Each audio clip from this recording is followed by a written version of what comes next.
பிரியமானவர்களே, ஆண்டவராகிய இயேசு கிறிஸ்துவின் நாமத்தில் இந்த காலை நேரத்தில் இயேசுவை தினம் பார்ப்போம் என்ற இந்த நிகழ்ச்சி மூலமாக உங்களை சந்திப்பதில் மிகுந்த மகிழ்ச்சி அடைகிறேன். அந்த தேவாதி தேவனை மகிமைப்படுத்தி நாம் உயர்த்தி ஸ்தோத்தரிக்க போகிறோம். எப்படியாகிலும் இயேசு எனக்கு அற்புதம் செய்வார், எப்படியாகிலும் செய்வார். இது இல்லையே அது இல்லையே, ஒன்றும் இல்லாமல் எப்படி என்ன நடக்கும், எப்படியாகிலும் இயேசு செய்வார். அதை பற்றியதான ஒரு பாடலை பாடி நாம் தேவாதி தேவனை மகிமைப்படுத்தி உயர்த்தப் போகிறோம். சேர்ந்து பாடலாமா? வாருங்கள் பாடுவோம்.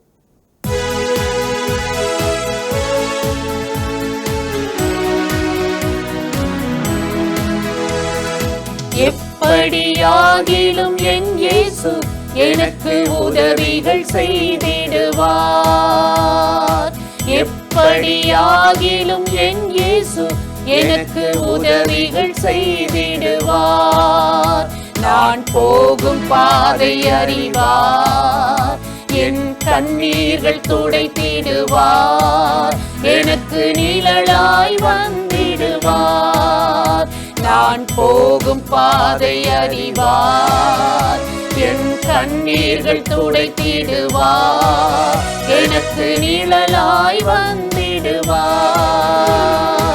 எப்படியாகிலும் என் இயேசு எனக்கு உதவிகள் செய்திடுவார்.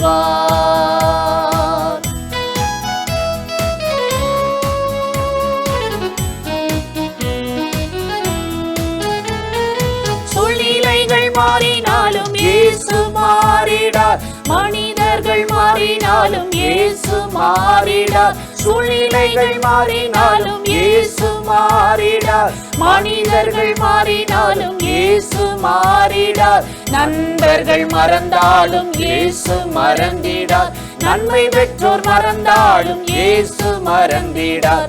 நண்பர்கள் மறந்தாலும் இயேசு மறந்திடார், நன்மை பெற்றோர் மறந்தாலும் இயேசு மறந்திடார். எப்படியாகிலும் என் இயேசு எனக்கு உதவிகள் செய்திடுவார். எப்படியாகிலும் என் இயேசு எனக்கு உதவிகள் செய்திடுவார்.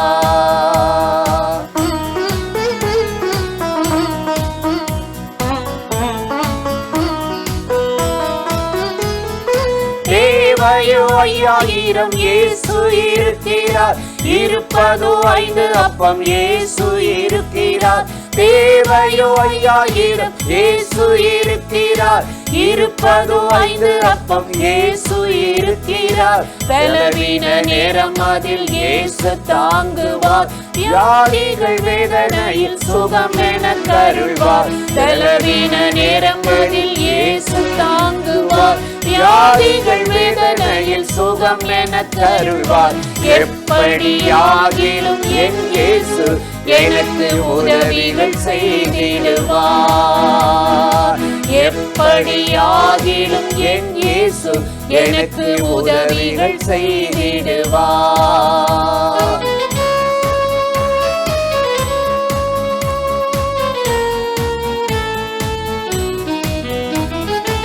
ஆபத்து காலத்திலே இயேசு விடுவிப்பார், இக்கட்டு நேரத்திலே இயேசு விடுவிப்பார். ஆபத்து காலத்திலே இயேசு விடுவிப்பார், இக்கட்டு நேரத்திலே இயேசு விடுவிப்பார். யார் என்னை கைவிட்டாலும் இயேசு கைவிடார், துன்பம் தொல்லை வந்தாலும் இயேசு கைவிடார். யார் என்னை கைவிட்டாலும் இயேசு கைவிடார், துன்பம் தொல்லை வந்தாலும் இயேசு கைவிடார். எப்படியாகிலும் என் இயேசு எனக்கு உதவிகள் செய்திடுவார். எப்படியாகிலும் என் இயேசு எனக்கு உதவிகள் செய்திடுவார்.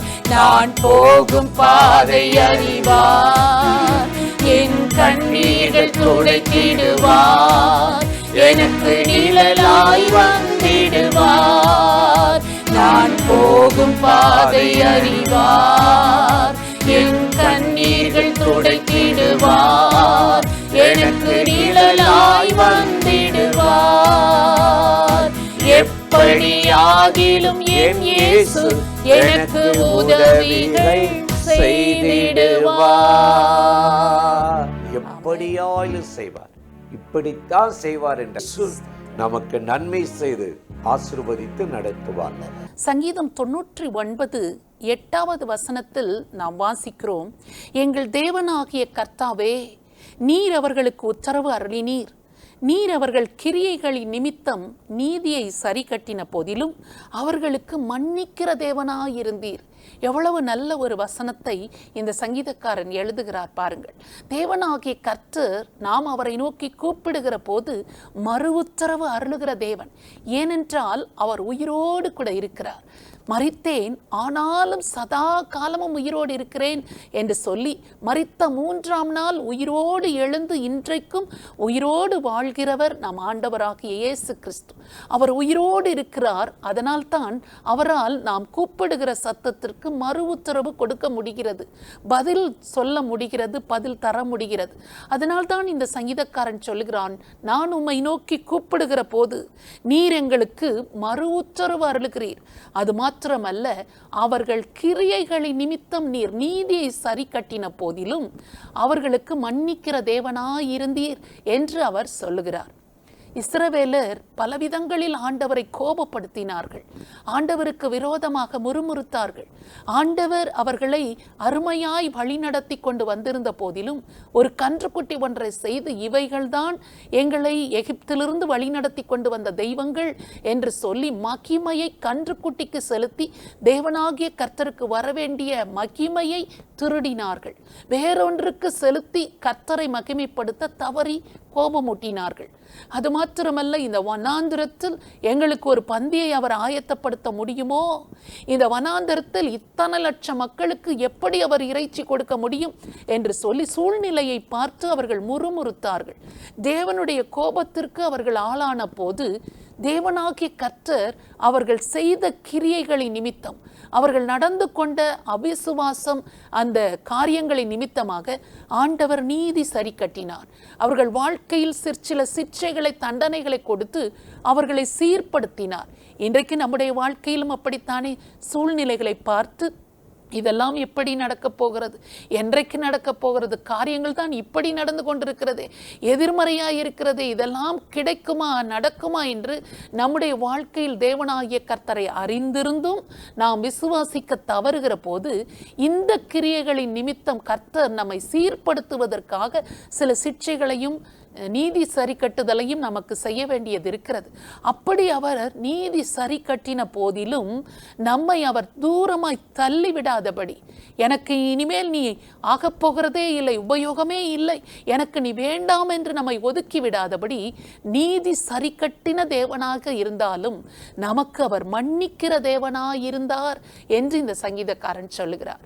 நம்முடைய வாழ்க்கையிலும் அவர் மன்னிக்காதிருந்தால், நமக்கு அவர் இரக்கம் காட்டாதிருந்திருந்தால் என்றைக்கோ நாம் அழிந்து போயிருந்திருப்போம். நம் ஆண்டவராகிய தேவன் நமக்கு இரக்கம் காண்பிக்கிறவர், நம்மை மன்னிக்கிறவர், நமக்கு நீதி சரி கட்டி நம்மை சீர்படுத்தத்தான் செய்கிறாரே தவிர நம்மை அவர் ஒதுக்கி விடுவதில்லை, வெறுத்து விடுவதில்லை, நம்மை மன்னிக்கிற தேவனாய் இருக்கிறார். அந்த ஆண்டவரை நோக்கி நாம் இப்பொழுது ஜெபிக்க போகிறோம்.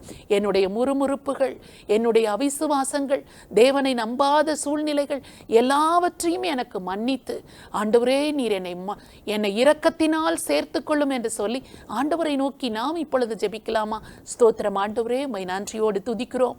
இந்த காலை நேரத்தில் உம்முடைய முகத்தை நோக்கி பார்த்து நாங்கள் ஜெபிக்கிறோம். ஆண்டவரே, எங்கள் தேவனாகிய கர்த்தாவே, நாங்கள் உம்மை நோக்கி கூப்பிடுகிற போது எங்களுக்கு மறு உத்தரவு அருளுகிறவரே, எங்கள் கிரியைகளின் நிமித்தம் எங்களுக்கு நீதி சரி கட்டுகிறவராய் இருந்தாலும் நீர் எங்களை மன்னிக்கிற தேவனாய் இருக்கிறீர் என்று சங்கீதக்காரன் சொல்லுகிறது போலவே எங்கள் வாழ்க்கையில் அநேகம் தரம் எங்களை மன்னித்து எங்களை விடுதலை ஆக்கினீர். இப்பொழுதும் எங்களுக்கு மன்னிப்பு கொடுத்து ஆண்டவரே எங்களை சீர்படுத்தி உமக்கு உகந்த தூய பாத்திரங்களாக எங்கள் ஒவ்வொருவரையும் நிலைநிறுத்த வேண்டும் என்று உம்மை நோக்கி நாங்கள் ஜெபிக்கிறோம். எங்கள் அவிசுவாசங்கள், எங்களுடைய முறுமுறுப்புகள், எங்கள் தவறுகள், எங்களுடைய தவறான கிரியைகள், நடவடிக்கைகள் எல்லாவற்றையும் எங்களுக்கு மன்னித்து எங்களை பரிசுத்தமாக்கி உமக்கு முன்பாக நிலைநிறுத்த வேண்டும் என்று இயேசு கிறிஸ்துவின் நாமத்தில் ஜெபிக்கிறோம் நல்ல பிதாவே, ஆமென். இந்த நிகழ்ச்சி உங்களுக்கு மிகுந்த ஆசீர்வாதமாக இருந்ததா? நீங்கள் பெற்ற நன்மைகளை எங்களோடு கூட பகிர்ந்து கொள்ளுங்கள், மற்றவர்களிடத்திலும் பகிர்ந்து கொள்ளுங்கள். கர்த்தர் உங்களை ஆசீர்வதிப்பாராக. ஆமென்.